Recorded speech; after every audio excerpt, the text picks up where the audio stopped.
நம்ம கோயம்புத்தூரில் மே மாதம் 22, 23, 24 இந்த 3 நாளும் வந்து பார்த்திங்கன்னா நாணய கண்காட்சி நடக்குது.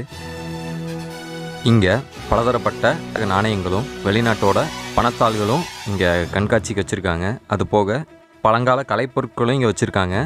உங்கள் குழந்தைகளை கூப்பிட்டு வந்து கண்டிப்பாக இந்த மே மாதத்தில் என்ஜாய் பண்ணலாம். குழந்தைகளுக்கு ஒரு அறிவுபூர்வமான ஆக்கப்பூர்வமான ஒரு விஷயத்தை காமிச்ச மாதிரியும் இருக்கும். அதே சமயம் உங்களுக்கும் கொஞ்சம் நேரம் பொழுது போகலாம். மறக்காமல் வாங்க. நம்ம சிங்கநல்லூர் பக்கத்தில் இருக்க ஸ்ரீ வெங்கடலட்சுமி கல்யாண மண்டபம், மறக்காமல் வாங்க. 22, 23, 24 இந்த 3 நாள் நடக்குது. இந்த நாணய கண்காட்சி எங்கே நடக்குதுங்கிற டீட்டெயில்ஸை, அந்த மண்டபத்தோட பேர், அந்த லொக்கேஷன் மேப் எல்லாத்தையும் நான் கமெண்ட்டில் பின் பண்ணி வைக்கிறேன், டிஸ்கிரிப்ஷன்லேயும் போட்டு வைக்கிறேன். மறக்காமல் செக் பண்ணி பாருங்கள். மக்களே, நீங்கள் நம்ம சேனலுக்கு புதுசாக வந்திருக்கீங்கன்னா நம்ம சேனலை மறக்காமல் சப்ஸ்கிரைப் பண்ணிக்கோங்க. பெல் ஐக்கானை கிளிக் பண்ணிங்க. ஆல் நோட்டிஃபிகேஷனை ஆட் கொடுத்துருங்க.